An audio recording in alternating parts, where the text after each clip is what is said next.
Del 2 al 9 de junio, el Critérium du Dauphiné nos ofrecerá un espectáculo ciclista de primer nivel con algunos de los grandes nombres del pelotón actual, aunque desgraciadamente no contaremos con la presencia de Jonas Vingegaard. Estarán entre los favoritos ciclistas como Evenepoel, como Roglic, como Ayuso y como Carlos Rodríguez. Esta siempre es una competición conocida por ser una preparación esencial para el Tour de Francia, por lo tanto tendremos un Critérium de Dauphiné que promete ser una batalla intensa y un anticipo fascinante de lo que podremos esperar en el Tour de Francia. En los próximos minutos analizamos tanto el recorrido como los favoritos a hacerse con la victoria en este Critérium du Dauphiné 2024. ¡Comenzamos!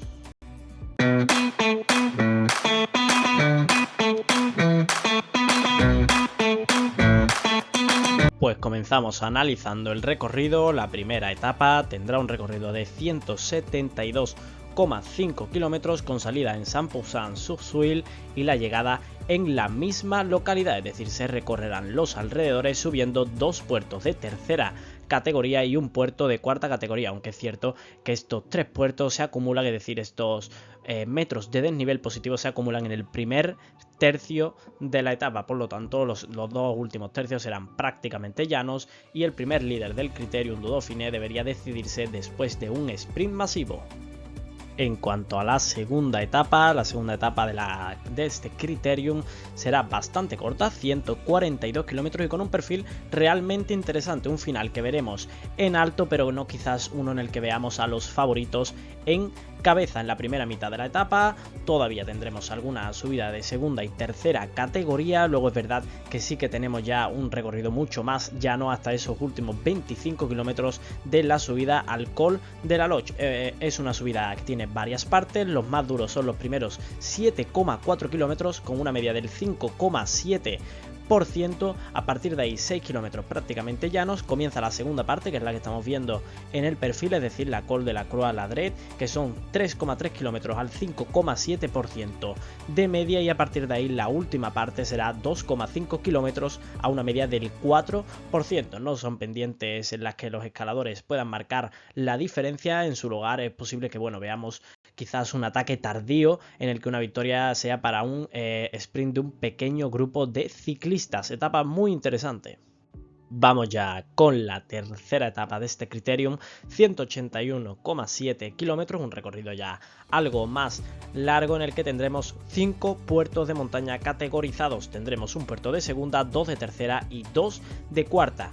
Especial atención pondremos en esa última subida a Les Estables, 3,8 kilómetros al 5,2% de pendiente media. Es verdad que nuevamente los escaladores puros no podrán abrir hueco, digamos, no podrán abrir grandes diferencias con respecto a sus rivales, por lo que quizás volvamos a ver un sprint de un pequeño grupo. Por lo tanto es una etapa realmente parecida a la anterior, aunque esta vez acumulamos más kilometraje, pero ya digo, la parte final, esa última subida, será la que marque la diferencia en cuanto a que alguien se lleve la victoria o que finalmente se la lleve alguno de sus rivales, pero en cuanto a la general no deberíamos ver grandes diferencias. En la cuarta etapa tendremos una contrarreloj individual y con 34,4 kilómetros de distancia. Será un día realmente importante para la clasificación general y marcará las diferencias antes de que los ciclistas lleguen a la alta montaña. Eso sí, no es una típica contrarreloj llana, es decir, para los especialistas, aunque tampoco es montañosa, pero ya digo que tiene mucha subida y bajada. Los primeros 15 kilómetros serán bastante sencillos y llanos, pero la segunda mitad, ojo que no lo es. Los ciclistas se encontrarán con dos cimas que rondan el 3% de media durante aproximadamente varios kilómetros, es decir, aproximadamente 3-4 kilómetros al 3% de pendiente media en carreteras que serán bastante técnicas. Y ojo, porque en el final de la contrarreloj nos encontraremos con una rampa de 500 metros al 5% de pendiente justo antes de la línea de meta, lo que seguramente marcará más diferencias entre los favoritos. Un día muy interesante, y después de 3 etapas en las que no habremos visto grandes diferencias entre los favoritos, ojo, porque aquí 34 kilómetros de contrarreloj, los más especialistas entre los favoritos buscarán marcar grandes diferencias justo antes de llegar a la alta montaña.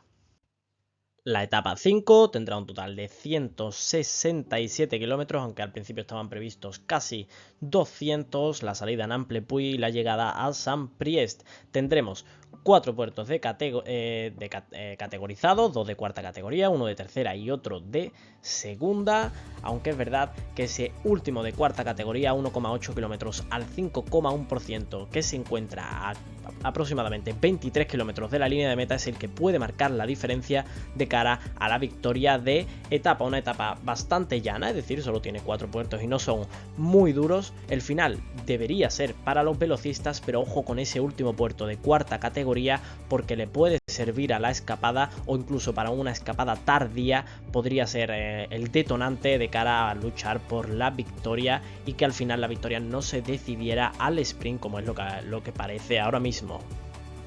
Y llega la alta montaña al Critérium du Dauphiné, pero antes déjame recordarte que puedes suscribirte para no perderte ningún vídeo. Pronto tendremos ya el Tour de Francia y estoy preparando mucho contenido y grabando muchos vídeos para preparar, como digo, para hacer las previas del Tour de Francia. Ahora sí, llega la alta montaña, etapa 6, 174 kilómetros, 3 puertos, uno de cuarta, otro de segunda, y ojo a ese puerto de categoría especial en el que se marcarán grandes diferencias de cara a la clasificación general. Le Collet d'Alevard, 11,2 kilómetros al 8,1% de pendiente media, es una subida similar al Alpe d'Huez, aunque es verdad que es menos popular que la mítica montaña del Tour de Francia. La distancia y la pendiente son similares, como digo, aproximadamente 11 kilómetros al 8% de pendiente y muchas curvas, hasta un total de 12 a través de la carretera. Se trata de una subida muy seria, muy constante, ojo con este detalle, será muy constante de principio a fin, y eso será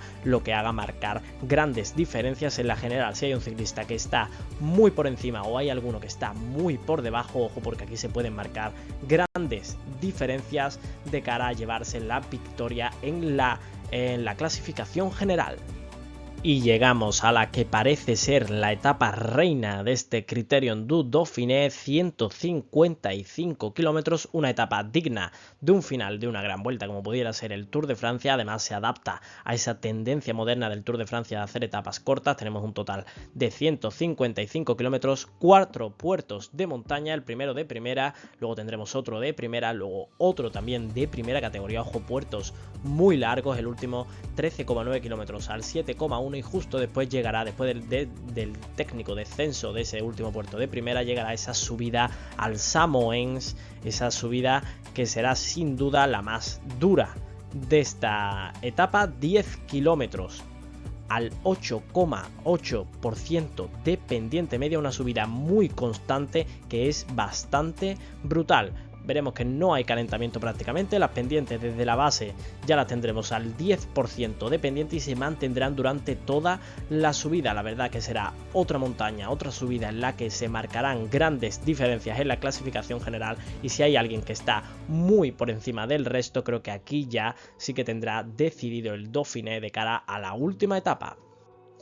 Y después de 8 días el Dauphiné llegará a su final con esta etapa que terminará en alto en el Plateau de Glières, una etapa de 160,6 kilómetros, 4 puertos, 3 de primera y 1 de tercera. Será el último día de carrera y el último día para marcar diferencias de cara a la clasificación general. Mucha atención a esa última subida al Plateau de Glières, 9,5 kilómetros al 7,1% de pendiente media. Es verdad que este puerto no es tan constante, los últimos 2,5 kilómetros aproximadamente son bastante más leves, incluso con tendencia al descenso en algunas zonas. Servirán, bueno, pues para marcar digamos el sprint de un pequeño grupo, si es que llega un pequeño grupo, pero es cierto que los primeros 7 kilómetros son muy duros, con varios kilómetros a una media del 10-11%.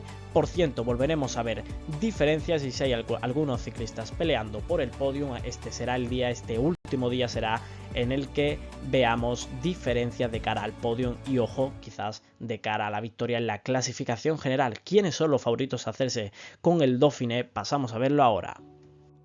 Y vamos ya con los favoritos a hacerse con la clasificación general. Máximo favoritismo para 3 ciclistas como son Primoz Roglic, el ciclista del Bora, que tendrá muy buen equipo, ojo, que llevará a Jay Hindley, a Alexander Blasov, a Bob Jungels, son ahora mismo los acompañantes que tendrá de momento en la lista preliminar que ha ofrecido el Critérium du Dauphiné. En París-Niza fue 10º en la general, aunque es verdad que estuvo bastante mermado después de una primera contrarreloj por equipos en la que fue realmente horrible para el Bora y eso le dejó muy mermado de cara a la general. Luego ya le vimos en la Itzulia bastante bien en la contrarreloj individual, llevándose la victoria. Luego es verdad que en la etapa 4 fue aquella desgraciada caída en la que vimos envueltos a Roglic, a Evenepoel y a Jonas Vingegaard. Ese Evenepoel al que veo como otro de los grandes favoritos, otro máximo favorito a hacerse con la clasificación general, vendrá muy bien acompañado por Mikel Landa,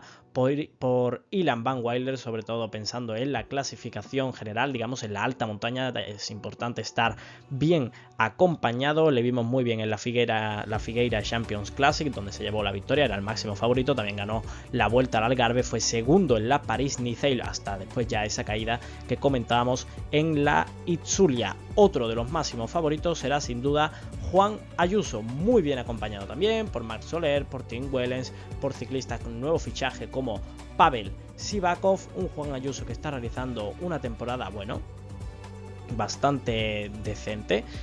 Fue segundo en la Vuelta a Andalucía, aunque es verdad que aquella Vuelta a Andalucía solo tuvo una contrarreloj de 5 kilómetros por la localidad de Alcaudete, pero bueno, fue segundo en aquella contrarreloj individual. Luego le vimos muy bien en las clásicas como la Font Ardèche, la Font Drôme y el Trofeo La Higüella, sumando una victoria y 2 podiums. Fue segundo en Tirreno Adriático, es decir, el primero por detrás de Jonas Vingegaard. Además consiguió batirle en la primera etapa en aquella contrarreloj individual. Ganó también la Itzulia Basque Country, recordemos con la caída de Vingegaard, Evenepoel y Roglic, pero aún así lo hizo realmente bien un Juan Ayuso que se llevó la victoria en la general. Acabó 21º en la Amstel y quinto en el Tour de Romandía, un año muy bueno de Juan Ayuso que pretende mejorar en el Tour de Francia, en el que será su primer año en la ronda francesa, y vamos a ver cómo le va en este Criterium du Dauphiné. Luego también tenemos que comentar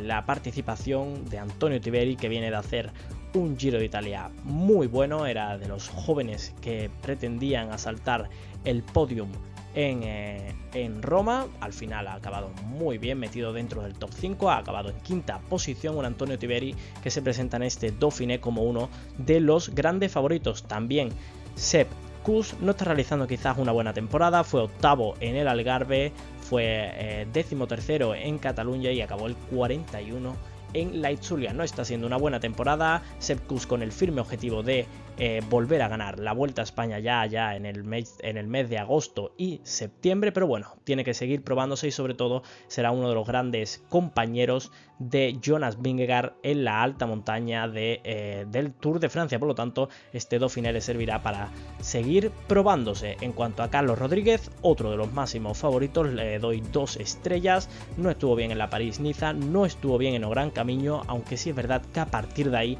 ha estado realmente espectacular.